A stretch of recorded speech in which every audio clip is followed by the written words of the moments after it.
안녕하십니까. 1월 5일 월요일 말씀 묵상 함께 시작하겠습니다. 오늘도 말씀으로 하루를 시작하시는 귀한 성도님들의 가정과 생업 가운데 주님의 능력, 진리가 충만하시기를 간절히 기도합니다. 오늘 본문은 디모데전서 2장 8절에서부터 15절까지 말씀이고요. 통독하실 말씀은 창세기 19장부터 21장을 읽으시면 되겠습니다. 오늘 본문은 사실은 조금 논쟁이 많은 본문이긴 한데요. 남자와 여자의 성역할을 다루고 있는 본문이다 라고들 생각하시기도 하는데 사실은 그게 아니라는 것을 제가 좀 설명을 해드렸으면 합니다. 먼저 말씀을 보시고 묵상을 이어가도록 하겠습니다. 그러므로 각처에서 남자들이 분노와 다툼이 없이 거룩한 손을 들어 기도하기를 원하노라.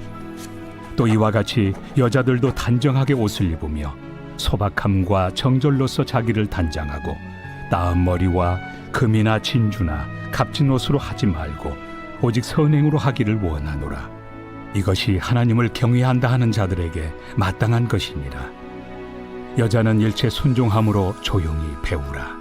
여자가 가르치는 것과 남자를 주관하는 것을 허락하지 아니하노니 오직 조용할지니라. 이는 아담이 먼저 지음을 받고 하와가 그 후며 아담이 속은 것이 아니고 여자가 속아 죄에 빠졌습니다. 그러나 여자들이 만일 정숙함으로써 믿음과 사랑과 거룩함에 거하며 그의 해산함으로 구원을 얻으리라.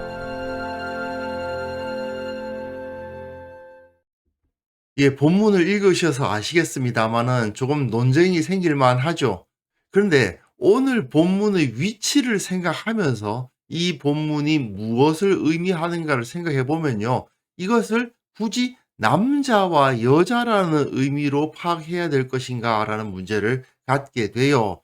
분명 오늘 본문을 언뜻 보면 바울이 남녀가 평등할 수 없다는 주장을 하는 것처럼 보입니다. 하지만 이건 어디까지나 거짓 교사들에 대한 출교를 선언하고 지난 토요일 본문에 나왔죠.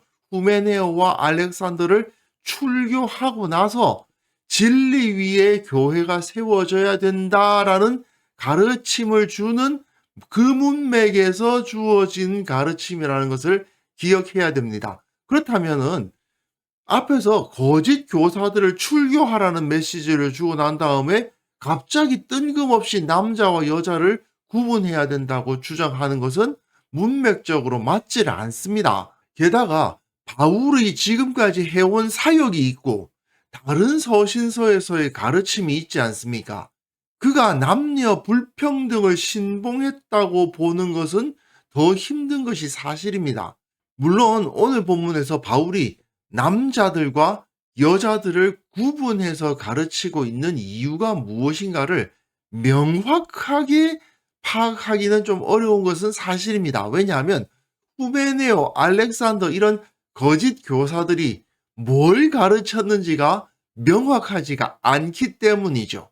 하지만 앞에서 바울이 신화와 족보라는 말을 썼잖아요. 그러니까 헬레니즘의 신화와 철학, 그리고 유대교, 율법주의 이런 것을 가르친다라고 고발했던 것을 생각해 보면 왜 바울이 이렇게 가르치는가를 추정하는 것은 그렇게 어렵지는 않습니다.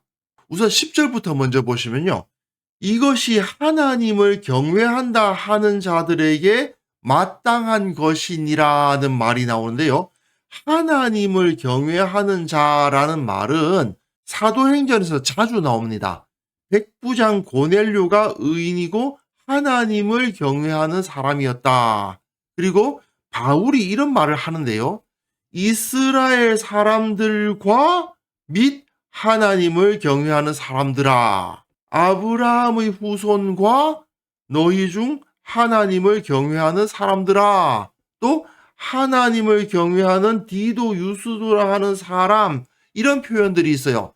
백부장 고넬료도 마찬가지고 디도 유스도라는 이름 자체도 유대인의 전통적인 이름이 아니거든요. 이들은 모두 이방인들입니다. 이방인인데 유대교에 관심을 가지고 유대인들의 회당을 찾아와서 유대인들과 함께 예배를 드리다가 하나님을 믿게 되고 율법을 따르게 된 사람들을 뭐라고 부르느냐? 하나님을 경외하는 사람이라고 불러요. 즉 여기서도 하나님을 경외한다 하는 자들이라는 표현은 이방인인데 유대교에 관심을 가졌다가 예수님을 알게 되어서 믿은 사람이라고 인식을 하면 되겠습니다.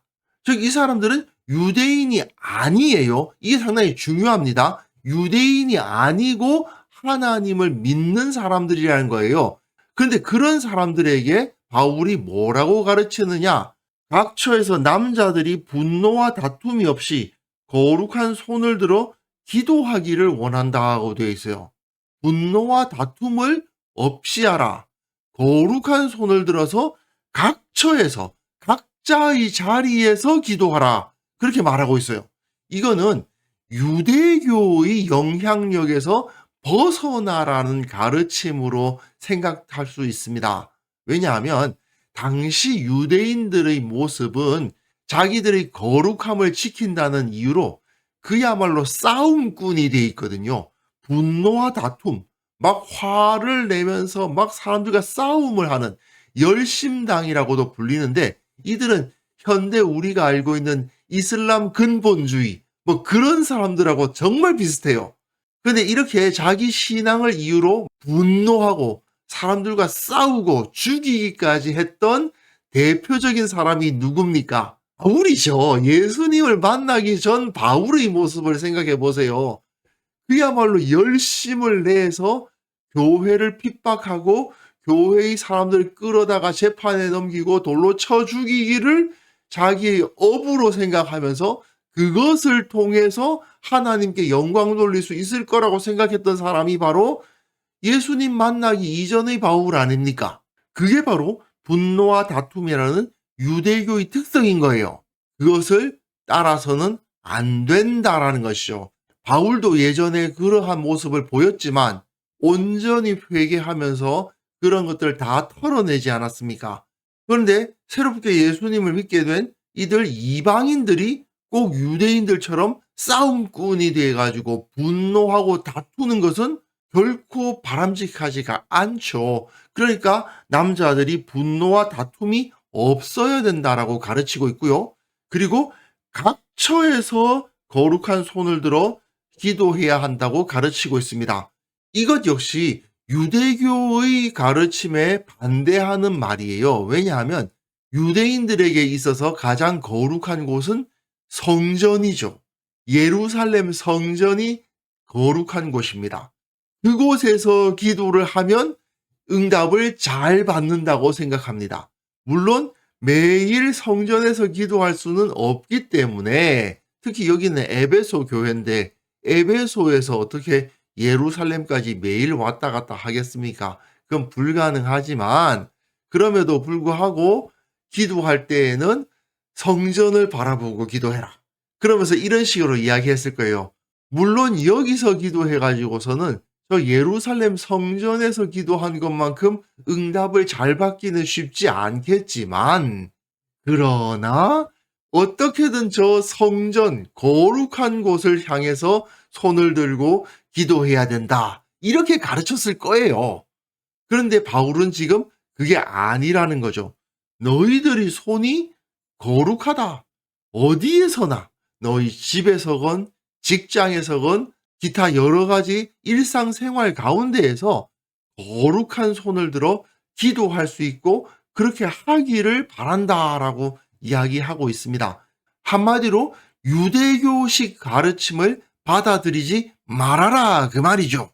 또 이와 같이 여자들도 단정하게 옷을 입으며 소박함과 정절로서 자기를 단장하고 따은 머리와 금이나 진주나 값진 옷으로 하지 말라고 되어 있는데 이거는 이 당시의 사치스럽고 유혹적인 외모에 관심을 가지지 말라는 거거든요. 이거는 거짓 교사들이 헬레니즘적인 가르침을 줬기 때문이 아닌가 생각이 됩니다. 즉 헬라의 음란한 우상숭배 문화를 따르지 말라는 의미라고 볼 수가 있는 거죠. 헬레니즘 철학이나 신화나 그 안에 포함된 우상숭배에는 굉장히 음란한 문화들이 많이 있거든요. 게다가 예나 지금이나 거짓 교사들, 이단들, 사이비들 이런 사람들은 여성들과의 추문을 일으키는 경우가 많죠. 현대도 그렇지 않습니까? 이 당시에도 마찬가지라는 거죠. 그렇기 때문에 바울은 이것을 금지하면서 그리스도인의 마땅한 모습을 회복하라고 가르치고 있는 거예요. 그가 어디에 있든지 하나님과 교제하고 기도하며 사랑과 평화를 실천하고 검소하고 단정하며 선한 행실로 칭찬을 받는 사람이 되어라. 즉 남자는 이렇게 하고 여자는 이렇게 하고 나누기 위함이 아니라 거짓 가르침으로부터 벗어나라고 가르치고 있다. 남자와 여자를 구분하는 것이 바울의 주 관심사가 아니라 거짓 가르침으로부터 벗어나게 하는 것이 주 관심사다. 우리는 이것을 놓치면 안 되는 겁니다. 여자는 일체 순종함으로 조용히 배우라. 여자가 가르치는 것과 남자를 주관하는 것을 허락하지 아니하노니 오직 조용할지니라. 자, 여기서 바울이 성차별을 하고 있다. 그렇게 해석하시는 분들이 꽤 있는데요. 사실은 고린도전서에서도 이런 말이 조금 나오기는 합니다. 그러나 우리는 바울이 지금 성차별을 하려는 문맥에 있지 않다는 것을 기억해야 됩니다. 지금 에베소 교회에는 거짓된 가르침이 들어왔고 그것에 대해서 반대하고 그것을 멀리해야 된다는 것을 가르치고 있단 말이에요. 자, 거짓 교사들에 의해서 에베소 교회에 정확하게 어떤 문제가 있었는지를 알기는 쉽지 않습니다만은 이 본문을 보면 남성도들보다 여자 성도들 중에서 많은 사람들이 거짓 교사들의 가르침에 휩쓸렸다는 것을 짐작할 수가 있습니다. 그러니까 여성도들이 이 거짓 가르침을 많이 설파하고 다녔던 거죠. 왜 이것을 짐작할 수 있느냐 하면요. 이는 아담이 먼저 지음을 받고 하와가 그 후며 아담이 속은 것이 아니고 여자가 속아 죄에 빠졌음이라 되어 있는데 아담과 하와 이야기를 하면서 남존 여비 이야기를 하고 있다라고 보기에는 문맥상 너무 이상하거든요. 이거는 에덴 동산에서의 그 모습과 비슷한 현상이 에베소 교회에서 있었다는 것을 짐작하게 하는 겁니다. 그러니까 여성도들 중에서 많은 이들이 거짓에 빠지다 보니까 남자 성도들 중에서도 거기에 영향을 받거나 누가 이런 거짓을 이야기하느냐 하면서 분노와 다툼이 일어나는 그러한 상황에 빠졌을 것이라고 짐작할 수가 있기 때문입니다. 후메네오, 알렉산더 이런 거짓 교사들의 가르침을 여자들이 먼저 받아들였기 때문에 취하는 조치라고 보는 것이 더 합당합니다. 거짓을 받아들여서 거짓을 가르쳤던 여자들은 일체 순종함으로 배워야 해요. 이전에 배웠던 잘못된 가르침이 다시 살아나지 못하게 하기 위해서는 일단 가르치는 것을 금지시켜야만 했습니다. 그리고는요, 여자들이 만일 정숙함으로써 믿음과 사랑과 거룩함에 거하면 그의 해산함으로 구원을 얻으리라 되어 있는데 여기서 해산함을 실제로 아이를 낳는 것이라고 말하기는 쉽지 않아요. 여기 보십시오. 정숙함, 믿음, 사랑, 거룩 이거는 믿음과 사랑과 거룩함의 열매를 맺는다라고 해석을 해야 됩니다.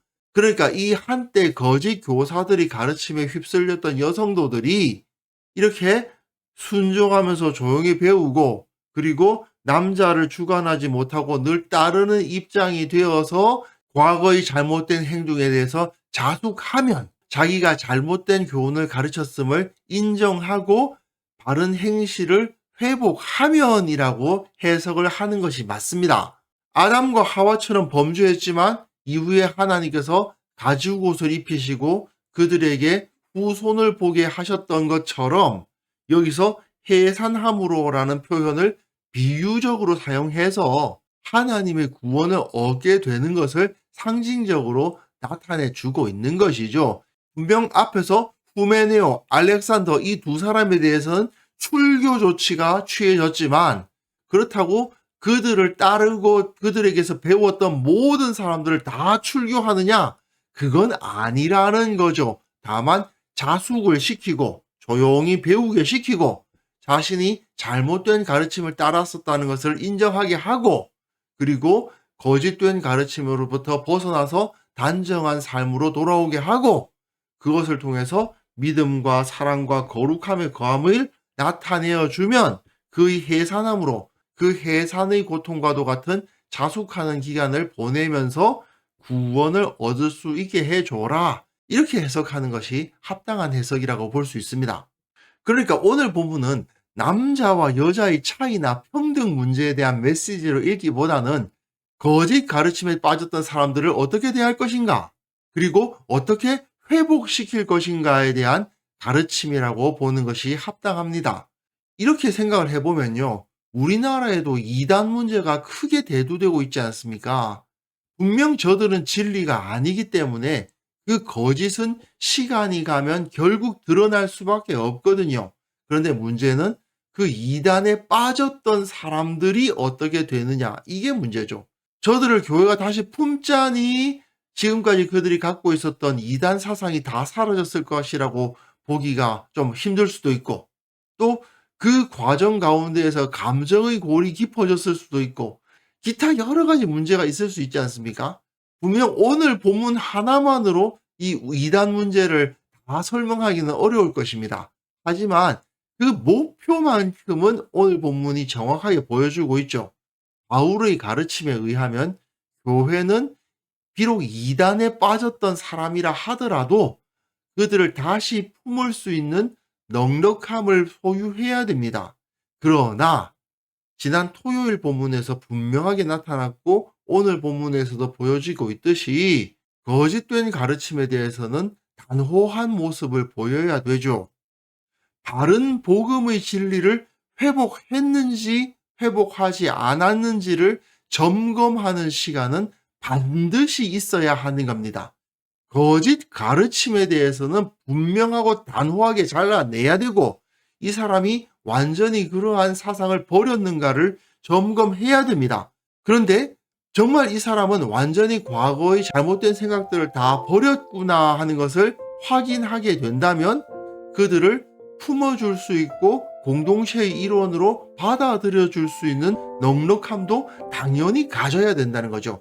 결국 가장 중요한 가치는 진리고요. 그리고 진리로 돌아오는 사람들은 우리의 형제요 자매라는 것을 우리는 인식을 해야 된다. 이것이 오늘 본문이 우리에게 가르치는 메시지라고 할 수 있겠습니다. 그래서 이 시간 함께 기도하실 때에는요, 우리가 진리 위에 거하고 진리를 가르치고 거짓에 빠졌던 자들을 위해서 기도하며 구원할 수 있게 하옵소서. 그리고 또한 우리 교회가 명확한 진리 위에서 거룩한 교회가 되되 모든 이들을 품을 수 있는, 회복된 자들을 받아들일 수 있는 넉넉한 마음도 잃어버리지 않게 하옵소서. 함께 기도하는 시간 가졌습니다.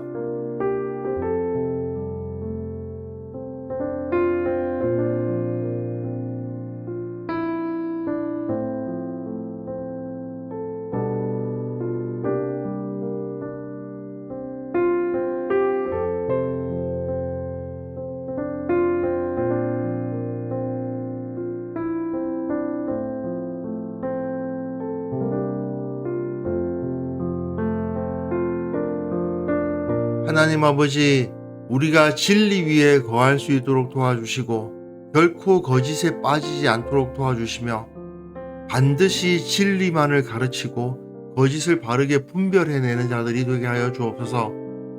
또한 거짓에 빠졌던 자들, 이단에 있던 자들, 그들을 위해서 기도하며 그들을 구원하는 역할도 감당할 수 있는 살아있는 성도들이 다 될 수 있도록 도와주옵소서.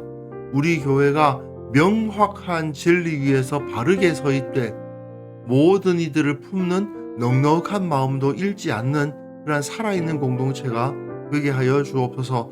오직 교회는 말씀 위에 서 있어야 된다는 사실을 결코 잊지 않되, 또한 사람들을 사랑하기 위해서 우리가 여기에 있다는 것도 결코 놓치지 않는 주님을 따르는 교회가 될 수 있도록 주께서 은혜를 베풀어 주옵소서. 주님, 참으로 이 땅에 수많은 이단들, 거짓 교사들이 있음을 봅니다. 주님께서 저들을 꾸짖어 주시고 그 안에서 방황하는 영혼들이 회개하고 돌아오는 역사가 일어날 수 있도록 주께서 직접 일하시고 주께서 직접 그 능력을 나타내어 주옵소서. 아버지, 오늘 하루 우리가 살아가는 그 삶 가운데에서 주님의 길을 보여주시고 예수님을 따르는 자의 삶을 살아갈 수 있도록 도와주시고 어디에서나 주님께 기도할 때 그 기도가 응답받는 것을 체험하게 하시고 또한 주님의 그 권능을 느끼고 기뻐하며 살아가는 하루가 되게 하여 주옵소서. 내 주위의 사람들에게 복음을 전하고 저들에게 사랑과 평화가 어떠한 것인지를 바르게 나타내는 그러한 귀한 삶을 오늘 하루 살아갈 수 있도록 주께서 우리와 함께하여 주옵소서. 감사드리옵고 예수님의 이름으로 기도합니다. 아멘.